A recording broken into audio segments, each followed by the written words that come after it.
السلام علیکم ورحمۃ اللہ وبرکاتہ نحمده ونصلي على رسوله الكريم اما بعد فاعوذ باللہ من الشیطان الرجیم بسم اللہ الرحمن الرحیم الحمد للہ الذی خلق الذکر والانثى وبث منهما رجالا كثيرا ونساء وجعل لهن مثل الذي عليهن بالمعروف والصلاة والسلام على رسوله الذي قال ان الجنة تحت اقدامكم امہاتکم.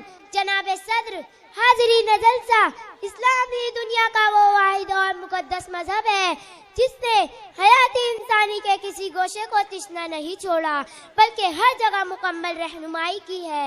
عبادت ہو یا سیاست، شادی ہو یا غم، مرنا ہو یا جینا، معاشرتی نظام ہو یا ازدواجی بندش، غرض یہ کہ ہر جگہ وہ اپنی ایک ایسی یکتا اور منفرد حیثیت رکھتا ہے جس سے دیگر ادیان و مذہب تحت عمل ہے. اسلام کو جن خصوصیات کی بنا پر دنیا کا اعلیٰ و افضل کامل و اکمل دین یا مذہب ہونے کا شرف حاصل ہے، ان خصوصیات میں سے ایک خصوصیت یہ بھی ہے کہ عورتوں کو سماج یا سوسائٹی میں ہی نہیں بلکہ بین الاقوامی سطح پر جو مقام عطا کیا ہے اس کی نظیر پیش کرنے سے تہذیب انسانی عاجز و قاصر ہے. اسلام سے پہلے عورتوں کی کوئی عزت نہ تھی. عورت کو پاؤں کی جوتی سمجھا جاتا تھا. عورت کو سانپ سے بھی زیادہ زہریلی اور خطرناک کہا جاتا تھا. عورت کو شر اور برائی کی بیٹی کہا جاتا تھا. عورت کو سلامتی کی دشمن کہا جاتا تھا.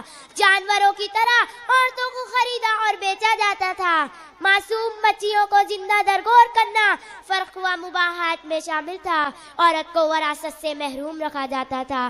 الغرض اسلام نے اس سرزمین پر قدم رکھتے ہی حالات کا رخ موڑ دیا اور دم توڑتی ہوئی سوسائٹی میں ایسی روح پھونکی جس سے انسانیت کو دوبارہ زندگی نصیب ہوئی. ظلم و ستم کی چکی میں پسنے والی عورت کو ذلت و پستی کے عقیم گار سے نکال کر رفعت و بلندی کے اس مینار تک پہنچا دیا جس میں دیگر ادیان و مذہب تحت عمل ہے.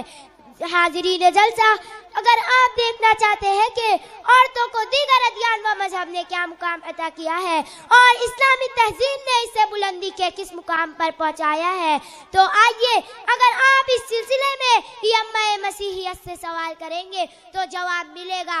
عورت ایک ناگزیر برائی ہے، ایک غارت گری دلربائی ہے، اراوتہ مصیبت ہے.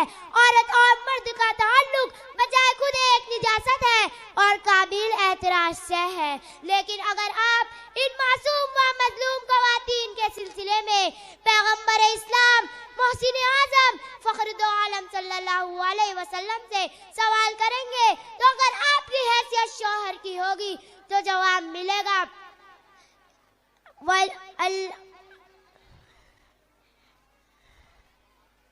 وَلَهُنَّ مِثْلُ الَّذِي عَلَيْهِنَّ بِالْمَعْرُوفِ، یعنی تمہاری بیویوں کا حق تمہارے اوپر ویسا ہی ہے جیسا کہ تمہارا حق ان کے اوپر، اور تم میں بہترین شخص وہ ہے جو اپنی بیوی کے ساتھ اچھا سلوک کرتا ہو. حاضرین جلسہ، اگر آپ دیکھنا چاہتے ہیں کہ اسلام میں عورت کی اہمیت و حیثیت کو سمجھنے کے لیے اتنا ہی کافی ہے کہ اللہ تعالیٰ نے ایک سورت مستقل عورتوں کے نام پر نازل فرمائی جن میں ان کے مسائل کو بال تفصیل بیان کیا. اسی طرح لڑکی کی کفالت کی ذمہ داری اس کے والدین اور سرپرستوں پر ہی رکھی ہے.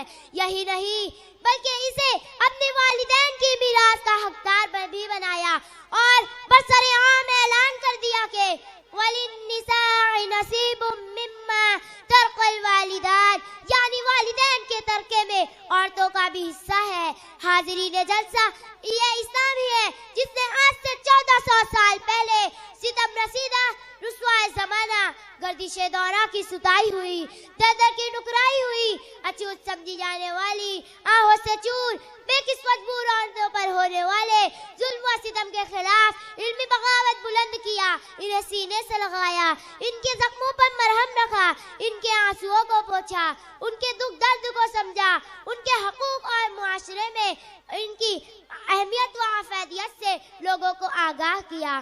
حاضرین جلسہ، میں اقوام عالم سے پوچھنا چاہتی ہوں کہ کیا تم نے بھی عورتوں کے دکھ درد کو اسی طرح محسوس کیا؟ کیا تمہاری تہذیب نے بھی عورتوں کو اتنا اعلیٰ و عرفہ مقام عطا کیا؟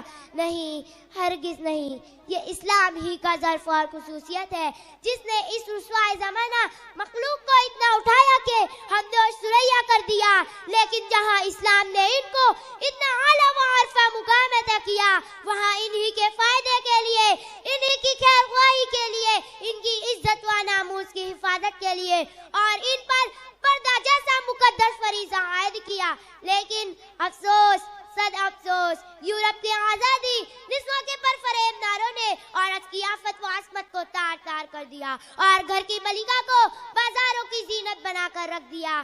حاضرین جلسہ، آخر میں معزز خواتین سے مخاطب ہو کر یہ کہنا چاہتی ہوں کہ خدا را اپنے اوپر رحم کیجئے، باطل کی فریب کاری اور دسیسہ بازی کے دام سے نکل کر مکمل اسلامی تہذیب سے وابستہ ہو جائیے تاکہ تمہیں وارین کی کامیابی حاصل ہو جائے۔